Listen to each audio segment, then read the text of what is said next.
Hi, I'm Chuck Dorsett for Weaver Leathercraft. Let's make a very professional but simple axe sheath.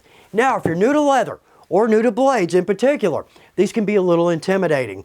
Well, not really, because for millennia, axes have followed the same basic shape. In fact, just in my shop, standard Lizzie, double-edged, got a medieval horseman's axe, and a Viking throwing axe. So we're going to go with my favorite, just a simple mid-size hatchet. Now, most leather shops have 4, 5, or 6 axes in them, right? Or is that just me? Okay, anything I use in this video, weaverleathercraft.com, or check below. We've got links there, going to take you straight to the website. So let's step over here, start off with our pattern. With an axe, the one luxury we do not have is the ability to sew all sides, because we're always going to taper from our cutting edge. Now, I tend to carry my axe from the bottom. So let's add a stitch line there and across our cutting edge. But we're going to keep this very simple. Let's start right here and let's just draw in the forward portion of our axe. And let's include some handle there, okay? This will make sense shortly, but let's bring that handle line, let's extend that above our axe, okay? Let's jump over to our digital pick, because here, we're going to add 3/8 of an inch on our cutting edge and across our bottom. That's going to give us a little room for error in case we need to trim. So, from our pattern, let's mark it 3/8 of an inch out from our bottom and our cutting edge. Okay, we can always freehand this, but we have our axe, and that's exactly that curve. So let's use that to draw that in, and we're just going to use that to extend that line down to the bottom. Okay, so easy enough there. Let's drop in a round corner.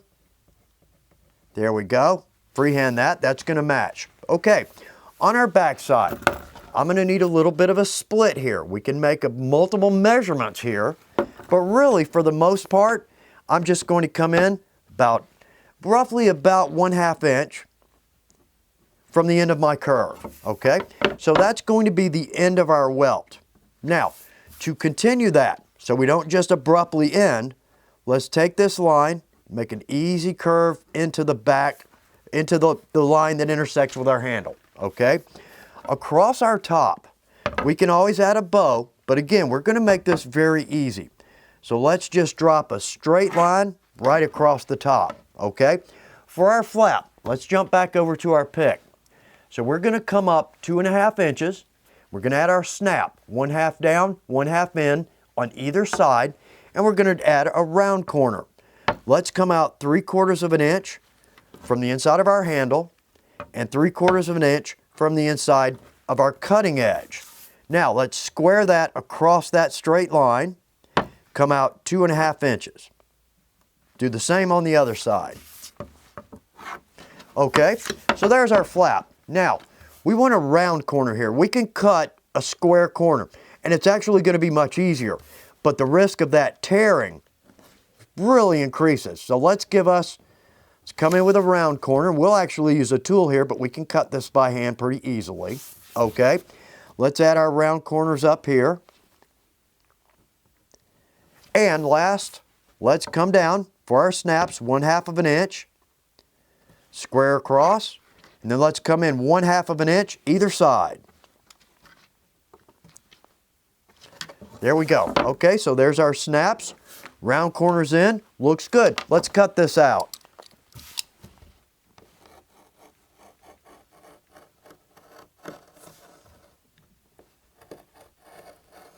Okay, our last cut. Let's see if I can split that line. Oh, nice. Look at that. Okay, let's drop that out. Let's cut in our round corners. And the last corner. Now, we're just going to cut one pattern here. We can always cut a separate pattern for our exterior pocket. But what we're going to do is when we cut our pattern, we just lay this down, draw this out, make a mark, draw a line across that, and we've got our front side. Okay, we've got a pattern. Let's step over, cut some leather. To save us a little time, I've transferred my paper pattern over to our plastic sheeting. Technically, this is a bag stiffener, but inexpensive, makes a great pattern material. On our leather, let's use an 8 to 9 ounce single shoulder. For us crafters, it's a great cut, good quality. In fact, it stamps and tools very nicely. but also we get a good quality piece for an affordable price. All right, let's lay this in. In fact, I've got a good straight edge right there. Let's lay this in. We're going to draw it out and mark for our snap holes. Okay, easy enough.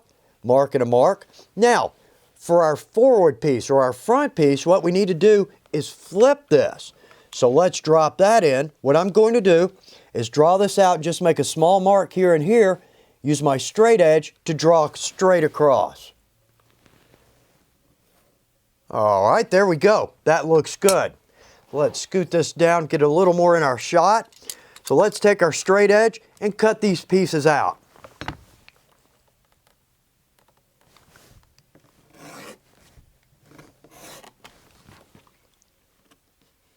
And good cut, split that ink line. That's what we're looking for. All right, let's trim our round in. There we go. Okay, I've left the top up here uncut. Let's do this. We can certainly cut our inside corners, but since we've got a tool, let's step over to our punch table and let's punch that round corner in. For our round corners, we're going to use a round end punch. Now we want round corners here. A little bit difficult to cut by hand, but we can do that if we take our time. But the point is, a round corner is not going to tear like an inside corner would. So I'm using either about a 5/8 or 3/4 inch punch. Let's drop that right in our corner. Same on the other side. Okay, let's jump back to our cutting table, finish our cuts. Now all we've got to do here, simply with our straight edge, let's just cut out from our round cuts. And our last cut. Okay, well that looks good. Nice inside corners. All right, let's round our corners up here. Okay, that looks good. One last cut on this side. Okay, very nice. Now we're going to drop in line 24 snaps. So I'm going to use the tube just about the second or maybe the third for my largest. I don't want it loose in there, but at the same time, don't want to have to force that. Okay, well let's see how our fit looks. Thus far, that is looking pretty clean and tight. Very good. Let's step over to our pattern table, drop in a bevel and a groove. Let's do this first. Let's mark for our welt, and that'll make sense here very shortly. But let's just drop a line in. There we go, right there. And same on this side. Okay, we've got that done. Now on both pieces, let's groove all the way around. Now I've got my groover, adjustable groover, set at 1/8 of an inch. That's a good distance for a stitch line.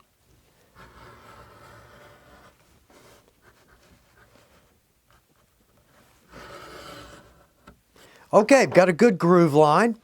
Now I don't typically like to bevel or groove my backside because it's really hard to get that chisel straight through and that would look terrible. But we're going to use a drill press here because we're going to have a welt, 3 plies of 8 to 9 ounce. So therefore that press going straight through every time. Okay, number 2 bevel for an 8 to 9 ounce, and I'm going to bevel both sides of my throat only. Okay, now this is going to be sewn, so we don't want to bevel along here. We'll do that a couple of steps down the line. But what I do want to do is let's bevel both sides from this line out, front and back. Okay, that looks good. Now we're going to do the same thing on the other side.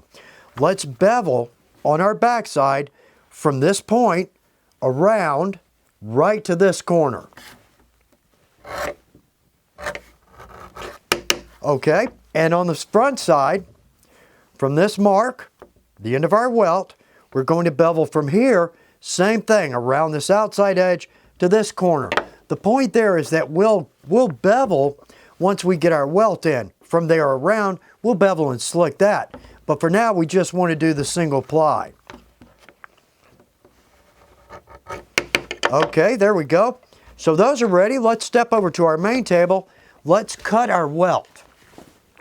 For our welt, we're going to need a piece about 3 inches, and that's about 5. So let's go about 9 because we'll go long and trim flush. that's going to look very clean. Now I said 3/8 of an inch. That gives us a little room for error. So what I'd like to do here is back off of that a little bit. Come in maybe just under 3/8 of an inch. We could hand cut that, or we can go with our wooden strap cutter. I've set this just a hair below 3/8 of an inch. There we go, easy enough. Okay, let's set that aside. Now from our mark, let's cut a square in on this. Starting on our mark, we're going to come down and we're going to bend around our bottom. So therefore, let's make a mark roughly where it's going to bend. With that, we're going to cut darts in this, or a razor back. I'm going to come about halfway through my leather, and I'm going to make a V right on my mark, okay? So let's do that 2 more times on either side of that. Okay, that's going to allow that to bend nicely right there. Okay, let's wet this. I've got some water here. Let's get this wet. Let that water soak in. Now what we're going to do is form this. We'll glue this down later, so we don't have to have this matching exactly. But let's go ahead and lay this in right to our edge there. Good. That's going to bend around that hard corner nicely. Okay, so let's do this. Let's just leave that in that position, and that's going to dry for us. Let's jump over here. Now on this, again, from our welt around, we're going to slick. So let's get that good and wet. Now with my slicker, what I can do is lay this right on the edge of my table. Therefore, it's going to be good and sturdy. Now, the point when we're slicking, this is not pressure. Heat and friction is what we're looking for. Maybe a dozen passes back and forth. There we go, starting to get a nice rounded slicked edge. Okay, let's come over here down to where our welt will start. Okay, looking good thus far, very nice. The point here is that we don't want to bevel both sides here because we'll have rounded edge, flat edge, rounded. It's not going to look great. So therefore, we're just slicking what we can get to now. Let's jump over here with this one. Same thing. From our welt, the start of our welt, there it is, all the way around to this corner. There we go. Okay. First off, in our corners, we can always jump down to this part of our slicker, and that's going to get our corners nicely. But also up here, where we may not have a perfectly round cut, by slicking this, that's going to round it. So that looks pretty good. Feels smooth to the touch, a little bit of gloss. Okay, we're going to have to give this some dry time. So maybe about an hour, maybe hour and a half.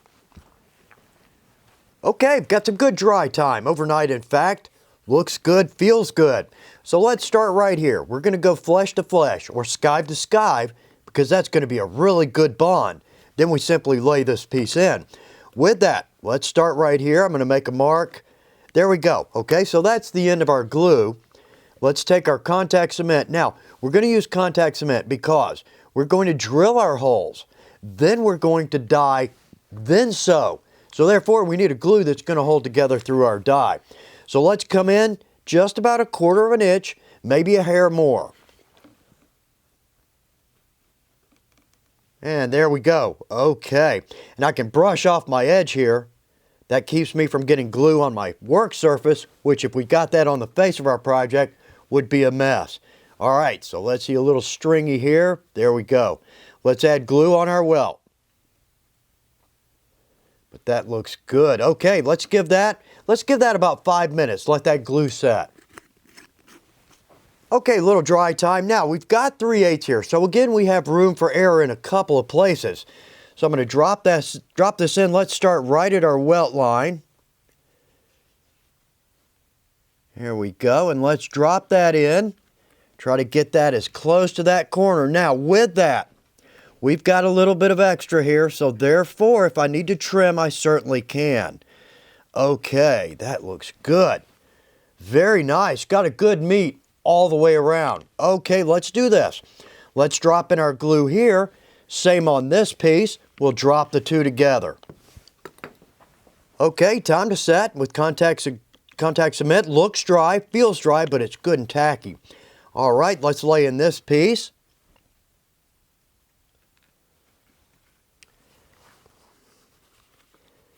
Okay, that looks good. Nice meat. Now what we can do is if we're a little bit over anywhere, we can take our sandpaper and just work down our edge, especially around our point.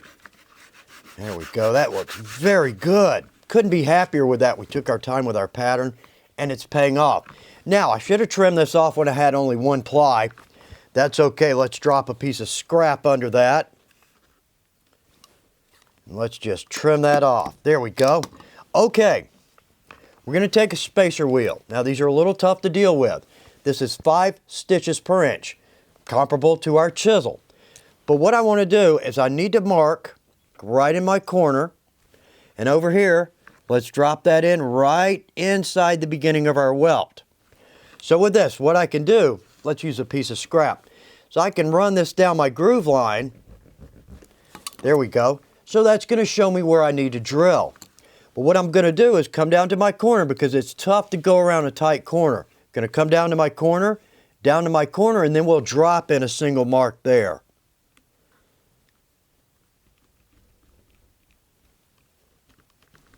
And keeping that right in our groove line. Okay, there we go. So now at the bottom, what I'm going to do is just drop in 1 point. So that's easy enough. I don't have to try to go around a corner. All right, let's step over to our drill press in my shop, drop in some holes. We can certainly use a chisel to punch our holes. Easy to get through, but a little tougher to get out. Drill press is great when we've got multiple plies, like sheath or holster. Now, on my bit, it's a 1/16 inch bit, or about a 1.5 millimeter, and I've got a plate below this. So I've drilled a hole in that. Therefore, when this goes through my leather, it's going to shear the back as opposed to leave a fuzzy look. So with this, let's do this. Let's drop in a piece of scrap because my tendency is to press down on the body. What that's going to do is draw that edge inward. When I drill the hole, it's actually going to be at an angle. So let's start right here. I'm going to start right at my top right corner, and all I'm going to do is keep my bit right in that groove line, and it's going to fit in there nicely.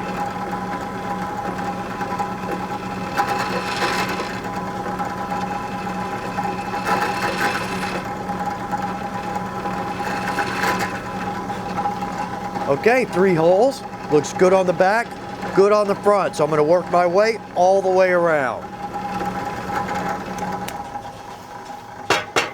Okay, well that looks pretty good, clean and consistent, very easy to do.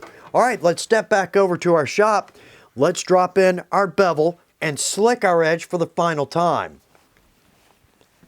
Let's leave our piece of scrap in there, again, so we don't press down. And all I'm going to do is bevel from my corner around to the end of my welt, which is where we beveled last. Okay, there we go. Looks very good.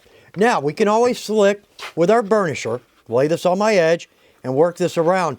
But I've got a piece of equipment in my shop that's going to make that a lot easier. So let's step back over there. For the majority of us crafters, this might not be in the budget, but this is a huge help. It's our Master Tools Power Edge Slicker. So on one side, I've got a sleeve for sanding, and on the other side, for slicking, Coca-Cola wood. But here's the coolest point. Right here on our hand slicker, we can go up to maybe a 10, maybe 11 ounce leather. Right here, I can go up to about 6 ply of 8 to 9 ounce.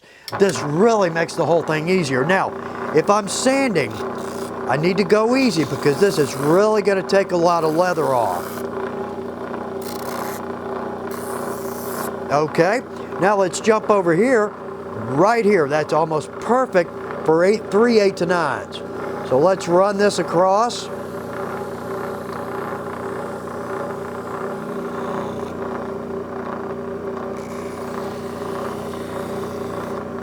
There we go. I don't know if the camera can pick that up, but now look at that. We've got a good gloss on that.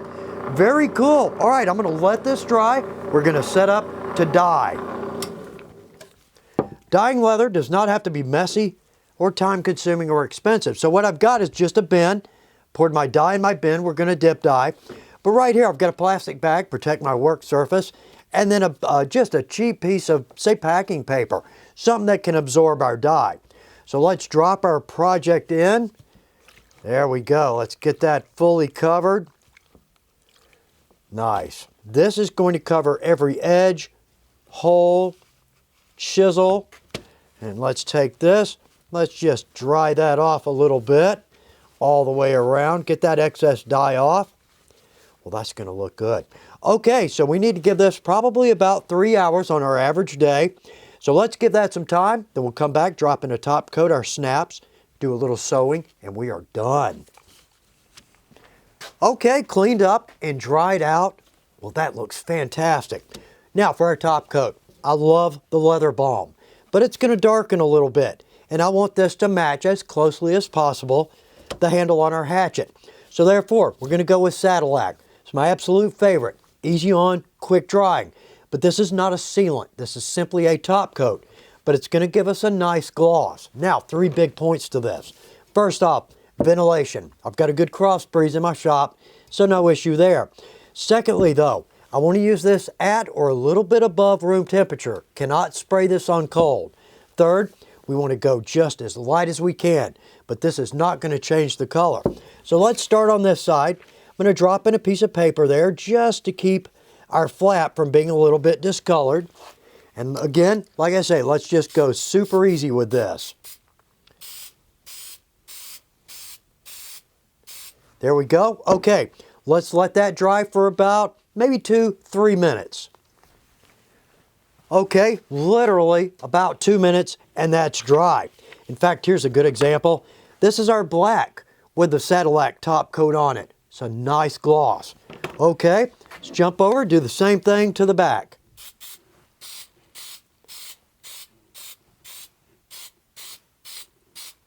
All right, let's let that dry about 2 minutes.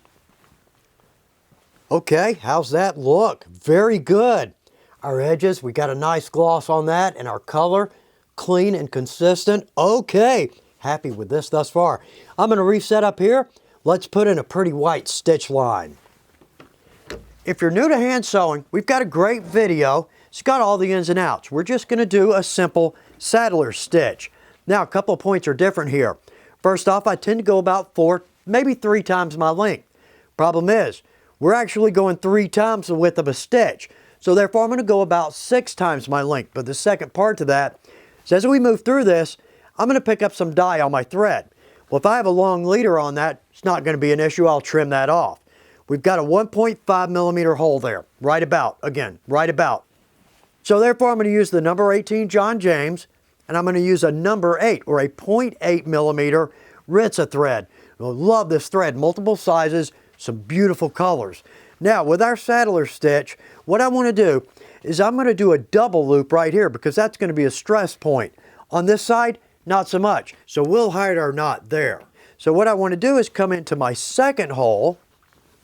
Let's equalize that out. Now I'm going to back up to my first hole. But what I want to do on every hole, we're going to do 1 needle at a time as opposed to 2. I'm going to pull that thread forward. Then my other needle can slide through there, and I don't worry about it splitting my thread. Okay, let's give that some tension. Now we're sewing forward. 1 needle at a time, so I'm going to pull my thread back, open that hole up, and my other needle will go right through that. If I can find the hole, there we go. So even there, it's a little bit tight, but that's okay. Again, I don't want more hole than thread. Okay, so let's repeat those steps all the way around to the other side, and we'll hide our knot there.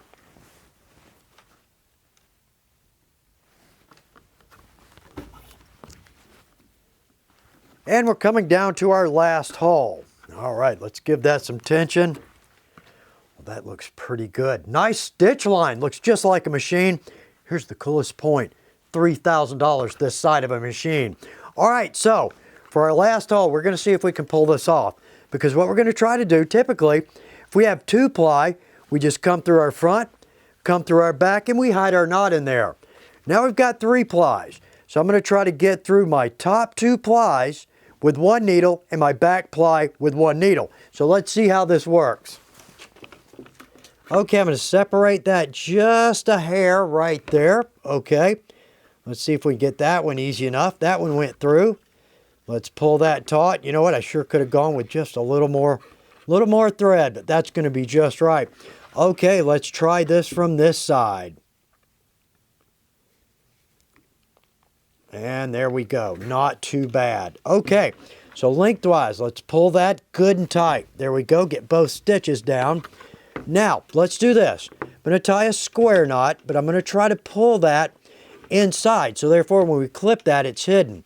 So let's do this. I'm going to take right over left, circle around, and let's draw that down in there. Even push our thumb in there if we can. Good and tight, okay?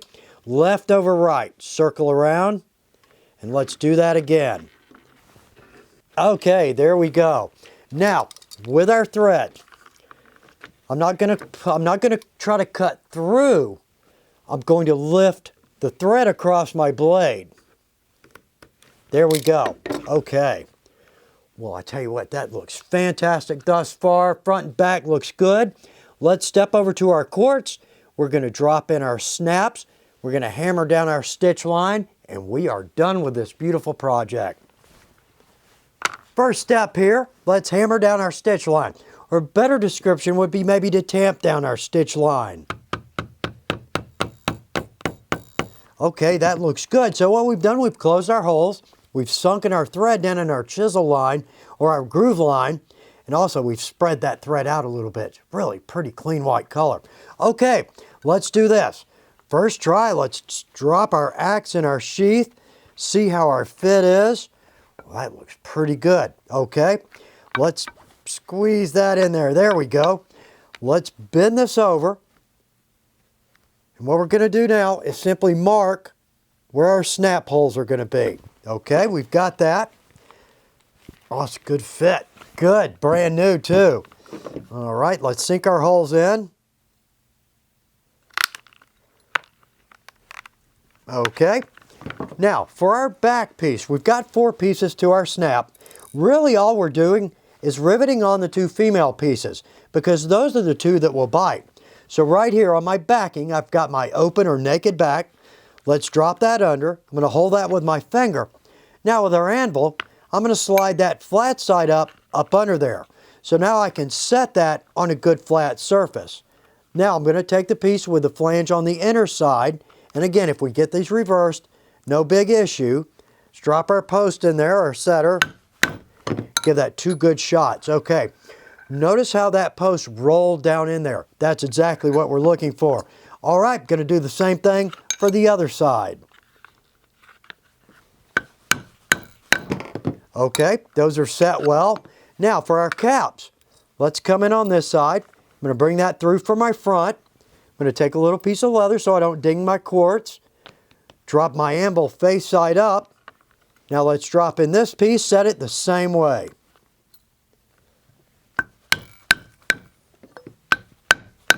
There we go. Okay, good and tight. I want to set that just enough to where that doesn't spin. Let's see how this works. Well, look at that. How cool is that? You know what? Even matches our handle. What a great project.